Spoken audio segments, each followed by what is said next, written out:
நம்ம ஏதாவது ஒரு செயல் செய்யறோம்னா ஒரு நல்ல குருவுடைய ஆலோசனையோடு செஞ்சோம்னா அந்த செயல் வெற்றி பெறும். நிறைய பேர் இன்னைக்கு எல்லாத்திலையும் தோத்து போறோம். இன்னைக்கு பல பேருடைய வருத்தமே என்னன்னா தோத்து போறதுதான். தொழில தோத்து போறோம், மனுஷங்களுடைய அன்பை சம்பாதிக்க முடியாம தோத்து போறோம், குடும்ப உறுப்பினர்களுடைய வெறுப்பை சம்பாதிக்கிறோம், வருமானத்துல திருப்தி இல்லாம அதிருப்தியை சம்பாதிக்கிறோம். எல்லா திறமையும் இருந்து எந்த ராசியும் இல்லாதது போல நாமளே ஃபீல் பண்றோம். இப்படி ஏகப்பட்ட சிரமங்களுக்கு நடுவே தான் நாம எல்லாம் இருக்கிறோம். இந்த சிரமங்களை எல்லாம் இப்ப நல்லதா மாத்தணும்னா ஈசன் நினைத்தால் மட்டும்தான் நடக்கும். அந்த பரமேஸ்வரன் நினைத்தால் மட்டும்தான் நம்ம சிரமத்தை எல்லாம் போக்க முடியும். அவர் சில நேரங்கள்ல நினைப்பார், அவர் நினைக்கிறத நாம நினைக்கணும், அவ்வளவுதான். இந்த பரமேஸ்வரன் பல ரூபத்தில் இருக்கிறார். அதுல ஒரு ரூபம் தான் காலச்சக்கர ரூபம், சட்ட ரூபம், நீதி ரூபமாக சனியாக இருக்கிறார். சனியும் பரமேஸ்வரன் தான். அப்ப சனீஸ்வரன் பகவானை ஏன் ஆண்டவன் படைச்சாருன்னா, என் பிள்ளைய என்னால திருத்த முடியாது, திட்ட முடியாது, வருத்தப்பட வைக்க முடியாது ஆண்டவன். அதனால எப்படி நாம எல்லாம் பள்ளிக்கூடத்துல கொண்டு போய் விடுறோமோ அதே மாதிரி ஆண்டவன் என்ன பண்றாரு, சனி கிட்ட விடுறாரு. அப்பப்ப சனி பகவானை இவனை கொஞ்சம் நல்லா திருத்தி விடு, நல்லவனா இருந்தா நல்லா பாராட்டி விடு, பட்டம் கொடு, கெட்டவனா இருந்தா திருத்தி கொடு. இதுதான் சனி சுவாமி சொல்றார். அப்ப சுவாமி சொல்றதுல நியாயம் இருக்கு. அப்பப்ப நம்மள டிங்கரிங் பட்டியெல்லாம் பார்த்துக்கணும். அப்பப்ப நம்ம ஓவர் ஆயில் பண்ணிக்கணும், சர்வீஸ் பண்ணிக்கணும். நம்மள எப்படி லேப்டாப்லயும் நம்மள சர்வீஸ் பண்ணிக்கிறோமோ அதே மாதிரி நம்மள நாம சர்வீஸ் பண்ணிக்கணும். இப்படி சர்வீஸ் பண்றதுதான் சனி, அவருடைய வேலை. இப்ப நம்மள அவர் எப்படி சர்வீஸ் பண்ண போறார் அதை தான் பார்க்க போறோம். வாங்க பார்த்துடலாம். எத்தனை பேரு நம்மளை பார்த்து நகைச்சுவையாகவும், நம்மளை பார்த்து கொடுமையாகவோ, நம்மளை பார்த்து கேவலமாகவோ சிந்தனை பண்றாங்கன்னா அவங்களை எல்லாம் பார்த்து வருத்தமே படாம, கவலையே படாம அவங்கள அப்படி தள்ளி விட்டுட்டு நாம நடந்து போய்கிட்டே இருக்கணும்னு ஆசைப்படக்கூடிய என் அன்பு உறவுகளான மேஷ ராசிக்காரர்களே. மேஷ ராசியுடைய பெரிய பலம் என்ன தெரியுமா? இன்னொருத்தவன் பேசுறதையெல்லாம் மனசுலையும் ஏத்திக்க கூடாது, காதலையும் கேட்டுக்க கூடாது. பொறாமக்கார பய உலகம், நல்லா தெரிஞ்சுக்குங்க. நம்ம ரொம்ப யாரையாவது தூக்கி தலையில வச்சுக்கிட்டு ஆடணும்னா அவன் முதல்ல நம்மளை தூக்கி கீழே போடுறதுக்கு பார்ப்பான். அப்ப இன்னையில இருந்து என்ன பண்ணக்கூடாது, 7.5 சனி ஆரம்பிக்குது. முழுமையா உங்க இடத்துல வந்து உட்கார்றார் சனி பகவான். இப்ப ஒரு காலதான் வச்சிருந்தார் மேஷத்துல, அதாவது பாத்தீங்கன்னா மீன ராசிக்குள்ள ஒரு காலம் வச்சவர் இப்ப வந்து உட்கார்றார். அப்போ 7.5 சனி ஸ்டார்டிங் உட்கார்ந்துட்டார். இப்போ தர்ம யுத்தத்தை ஆரம்பிக்க போறார். இது வேற தர்ம யுத்தம். இந்த தர்ம யுத்தத்துல இவர் ஜெயிக்கணும். யார் ஜெயிக்கணும்? சனி ஜெயிக்கணும். சனி ஜெயிக்கணும்னா நாம ஜெயிக்கணும். எல்லாரும் தப்பு தப்பா புரிஞ்சுக்கிறோம். சனி ஜெயிக்கணும்னா நம்ம தோத்துடணும் அப்படின்னு நினைக்கிறான். சனி தான் நம்ம தான் சனி. நம்மளோட சனி கனெக்ட் ஆயிட்டார். இப்ப இனிமே நீங்க என்ன செய்யறீங்களோ அதெல்லாம் சனி நினைக்கிறதா செய்ய போறீங்க. சனி என்ன நினைக்கிறாரோ தெரிஞ்சுக்கிட்டா நீங்க நல்லா இருக்க போறீங்க. அப்ப மேஷ ராசிக்காரர்களுக்கு 7.5 சனி ஸ்டார்ட் நவ். ஃபர்ஸ்ட் 2.5 இயர்ஸ் விரைய சனி. காசை சேர்க்கணும்னு எண்ணம் வரக்கூடாது, நல்லா செலவு பண்ணதான் எண்ணம் வரணும். மனுஷனை சேர்க்கணும்னு எண்ணம் வரக்கூடாது, மனுஷங்கிட்ட என்ன பயன்படுத்திக்கணுங்கிற எண்ணம் தான் வரணும். எல்லாரும் சொல்லுவாங்க பார்த்து கால் வைப்பா அப்படின்னுவான். எத்தனை தடவை தாண்டா பார்த்து கால் வைக்கிறது? 10 இடத்துல உழுந்தாதாண்டா நான் வெற்றி பெற முடியும். பார்த்து கால் வைக்கிறேன்னா கடைசி வரைக்கும் காலே வைக்க முடியாது.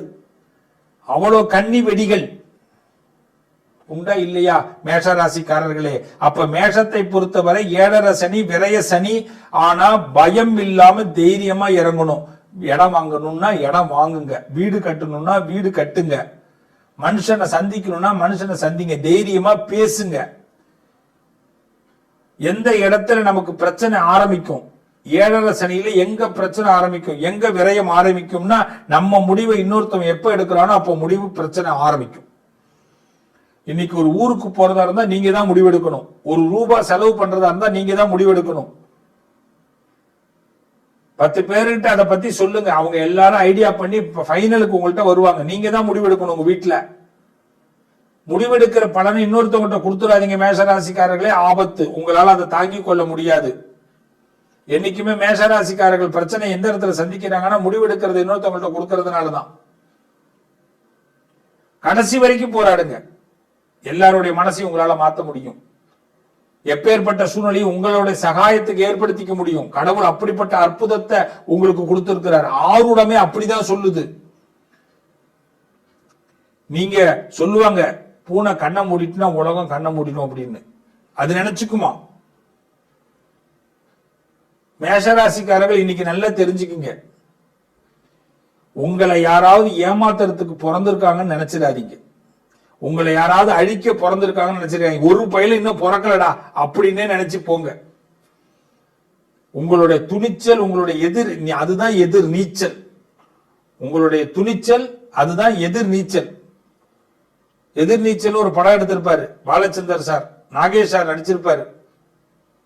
அதுல சின்ன சின்ன கதாபாத்திரங்கள் அப்படி பாத்தீங்கன்னா தெரியும். எல்லாரும் யூஸ் பண்ணிக்கிட்டு விட்டுருவாங்க. மாடி வீட்டு மாது, மாடிப்படி மாது. அதே மாதிரிதான் நம்ம மாதுவா இருக்கக்கூடாது. நம்ம மாதுவா மாடிப்படி மாதுவா இருக்கக்கூடாது. அப்ப என்ன பண்ணணும்? நாம எல்லாரையும் யூஸ் பண்ணிக்கணும்.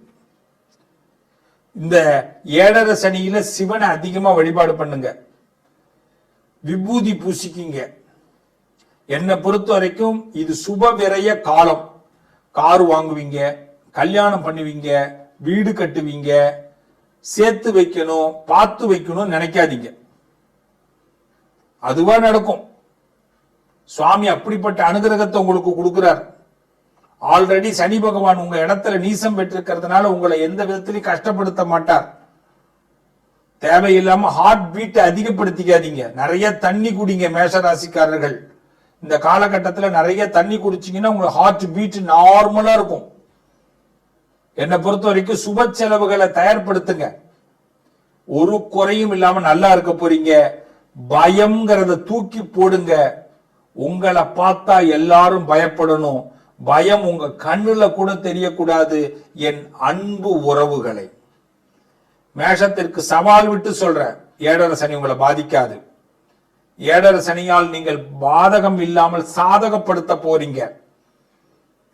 பல பேரை புரிஞ்சிக்க போறீங்க. புரிஞ்சுகிட்ட மாதிரி காட்டிக்காம இருங்க. இங்கதான் உங்களுடைய பலம். செய்யலாமா?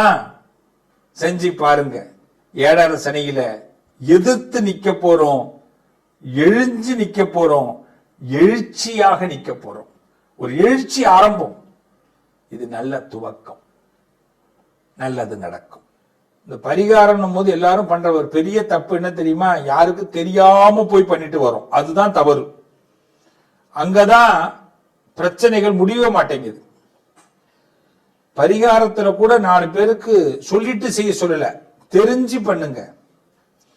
என்னைக்குமே ஒரு மனுஷன் வீட்டுல ரொம்ப சந்தோஷமா இருக்கேன் அப்படிங்கறத நம்ம ஸ்டேட்டஸ் போடுறோம். அதனால பல இழப்புகளை சம்பாதிக்கிறோம். அப்பப்ப சில ஸ்டேட்டஸ சோகமா வைங்க.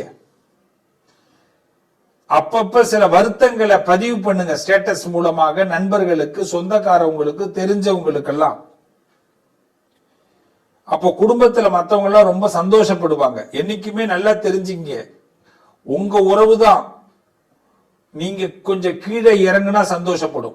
உங்க உறவுகள் தான் நீங்க வருத்தப்பட்டா சந்தோஷப்படும். உங்க உறவுகள் தான் பினான்சியலா நீங்க டவுன் ஆனா ரொம்ப சந்தோஷப்படுவாங்க. உங்கள் உறவுகள் தான் உங்க வீட்டில் ஏதாவது தேவை நின்று போயிட்டுனா ரொம்ப சந்தோஷப்படுவாங்க. அப்போ உறவுகளை எப்படி சந்தோஷப்படுத்தி பார்க்கணும்னா ரொம்ப சிம்பிளா சொல்றேன். நீ கஷ்டப்படுற மாதிரி, வருத்தப்படுற மாதிரி, வேதனைப்படுற மாதிரி அப்பப்ப பாவலா காட்டு. அவன்லாம் சந்தோஷப்படுவான். அதுல உனக்கு வந்த கஷ்டம் போயிடும். இதுதான் 12 ராசியும் செய்யணும்.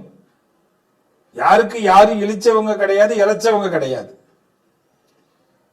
என்னைக்கு ஒரு மனுஷனை ரொம்ப நம்புறோமோ அவன் நம்மள ரொம்ப சுரண்ட போறான்னு அர்த்தம், வேதனைப்படுத்த போறான்னு அர்த்தம். அப்பப்ப அவனுக்கு நம்ம கொஞ்சோண்டு திருப்தி ஏற்படுத்தணும். விட்டுட்டேன், கொஞ்சம் லாஸ் ஆயிடுச்சு சார் அப்படின்னு சொல்லணும். என் பொண்டாட்டி என்ன திட்டா, என் புருஷன் என்ன திட்டா, கடிச்சு புட்டான்னு கூட சொல்லுங்க, தப்பு இல்லை. என் ஃப்ரெண்டு என்னை ஏமாத்திட்டான், என்ன பண்ண, என்னடா சோகமா இருக்கேன்னு எவனாவது வாரம் ஒரு தடவை உங்களை கேட்கணும். என்னடா வருத்தமா இருக்கேன்னு கேட்கணும். ஏன் சார் இப்படி ஆயிட்டீங்கன்னு கேட்கணும். ஏன் சார் உங்களை ஏமா இப்படி டல்லா இருக்கிறே அப்படின்னு கேட்கணும். ஏமா பொலிவிழந்து போயிட்டேன்னு கேட்கணும். இப்படி கேட்க தூண்டுங்க. என்னடா இப்படி எல்லாம் பேசுறேன்னு நினைக்கிறீங்களா? அவங்களுக்கு ஒரு சந்தோஷம், நமக்கு அதுல ஒரு ஆனந்தம். அவன் சந்தோஷமானாதான் நம்மளாம் நிம்மதியா இருக்கலாம். இல்லைன்னா நம்ம சந்தோஷமா இருக்கிறத பார்த்து பார்த்து வயிறெறிஞ்சி அவங்க எல்லாம் நம்மளை இன்னும் வீழ்த்த பாக்குறாங்க. கடவுளே கொடுக்க நினைச்சாலும் உறவுக்காரனும் தெரிஞ்சவனும் அறிஞ்சவனும் வாழ விட மாட்டேங்கிறான். கடன்ல தாங்க சார் ஒரு பவுன் நகை வாங்க வேண்டியதா இருக்கு. ஆனா நகையை போட்டுட்டு போனோம்னா ஜொலிக்கிறா பாரு அப்படிங்கிறான். எவ்வளவு வருத்தம் இருக்கு. பிள்ளைகளை ஒரு இடத்துக்கு ஆளாக்கி தேலாக்கி நல்லா வரணும், நான் பெத்தவங்க எவ்வளவு கஷ்டப்படுறோம். எந்த பிள்ளையாவது திரும்பி பார்த்து ரொம்ப தேங்க்ஸ்மா அப்பா, ரொம்ப தேங்க்ஸ்பா அப்படின்னு சொல்லியிருக்கா? இன்னொரு அப்பா அம்மாட்ட சொல்லுவாங்க, எங்க அப்பா அம்மா எல்லாம் அந்த அளவுக்கு ஒன்றும் செய்யறதே கிடையாது, உங்களை மாதிரி எங்க அப்பா அம்மா கிடையாது. இவன் போய் அவன்கிட்ட சொல்லுவான், அவன் பிள்ளை இன்னொருத்தன் போய் சொல்லுவான். பெத்த பிள்ளைங்க கூட திருப்தி அடைய மாட்டேங்குது. உலகம் அப்படிப்பட்ட உலகத்துல இருக்கிறோம். அப்ப கடவுள் சில சூத்திரங்களை, எதுக்கு இதிகாசங்கள் புராணங்கள்லாம் படிக்கிறோம்? மனுஷனுடைய மனசை தெரிஞ்சுக்கிறதுக்கு தான். இதை பட்டு தெரிஞ்சுக்க கூடாதுன்னா படிச்சு தெரிஞ்சுக்கன்னா. பெரியவர்கள்லாம் எதுக்கு இதெல்லாம் எழுதி வச்சான்னா, நீ கஷ்டப்படாதரா, பட்டு பட்டு தெரிஞ்சுக்க கூடாதரா, எல்லாத்தையும் எவ்வளவு பட்டினா அதுல கஷ்டமா வருது, உன்னால தாங்க முடியல, படிச்சு தெரிஞ்சுக்கோ அப்படின்னா. நம்ம என்ன பண்றோம்? படிக்கவும் மாட்டேங்கிறோம், பட்டுதான் தெரிஞ்சுக்கிறோம். அதனால இந்த சனி பெயர்ச்சியில, இந்த சனி பெயர்ச்சி உங்களுக்கு சங்கடத்தை கொடுக்க மாட்டார். முதல்ல அதை நம்புங்க.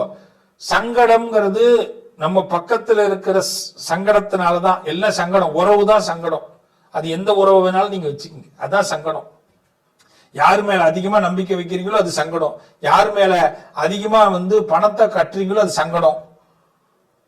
இனிமே சங்கடத்தை எல்லாம் பார்த்து சமாளிங்க. ரொம்ப சிம்பிளா சொல்றேன், எல்லாரும் பிள்ளையார கும்பிடுங்க. காலையில 5 முறை குட்டிக்குங்க, முட்டிக்காதீங்க. குட்டிக்கலன்னா முட்டிக்கணும். 5 டைம்ஸ் இப்படி குட்டிக்கிட்டீங்கன்னா புத்தி நல்லா வேலை செய்யும், பிரெயின் நல்லா ஆக்டிவ் ஆகும். குட்டிக்க மறந்துட்டோம்னா செவுத்துல போய் முட்டிக்க வேண்டியதான். தப்பு பண்ணிட்டனே. பிராணாயாமம் பண்ணணும். மூக்க நல்லா அப்படி மூச்சை இழுத்து விடணும் 5 டைம்ஸ். அப்பதான் உள்ள இருக்கக்கூடிய சுவாசங்கள்லாம் நமக்கு நல்ல சீரா வேலை செய்ய ஆரம்பிக்கும். இது சீரா வேலை செய்யலன்னா நாம சிறப்பா வேலை செய்ய முடியாது, டென்ஷன் ஆயிடுவோம். தோப்பு கரணம் போடணும். காலையில பிள்ளையார் கோயில்ல தான் போய் போடணும், இல்லை வீட்டிலேயே போடலாம். நல்லா மண்டிட்டு போடணும். முடியாதவங்க அட்லீஸ்ட் பாவனையாவது தோப்பு கரணம் போடணும். 2 காதி இப்படி மாறுது. அப்பதான் ஞாபக சக்தி வளரும். நம்ம நிறைய மறந்துடுறோம். நல்லதை மறக்கிறோமோ இல்லையோ, கெட்டதை மறக்க கூடாது. சில பேர் பண்ண கெட்டதை தான் ஞாபகம் வச்சுக்கணும். சில பேரோட குணத்தை மறந்துடக்கூடாது. நம்ம பண்ற பெரிய தப்பே அவன் பண்ண தப்ப மறந்துட்டு, அவன் குணத்தை மறந்துட்டு, அவனோடய நம்ம பாராட்டுவோம், பழகுவோம், திருப்பி நம்மளை ஏமாத்துவான். திருப்பி பாராட்டுவோம், பழகுவோம், திருப்பி ஏமாத்துவான். ஞாபகம் வச்சுக்கணும் டெய்லி. இதுக்குதான் காலையில பிள்ளையார கும்பிட்டது. இனிமேல் இப்படிதான் நினைச்சு கும்பிடணும் பிள்ளையார. ரைட்டா? அவரை புத்திசாலித்தனத்தை கொடுக்கிறார். பிரத்யேகமா நம்மளை அறிவு புரட்சி பண்ண வைக்கிறார். அதான் பிள்ளையார். சனிக்கிழமை ஆஞ்சநேயர் கோயிலுக்கு போயிடணும். இனிமேல் எல்லாரும் ஆஞ்சநேயரை போய் அர்ச்சனை பண்ணணும். ஆஞ்சநேயர்கிட்ட எனக்கு புத்தி கொடு, சக்தி கொடு, தைரியத்தை கொடு. எல்லா பேரையும் ஏமாத்துறான்.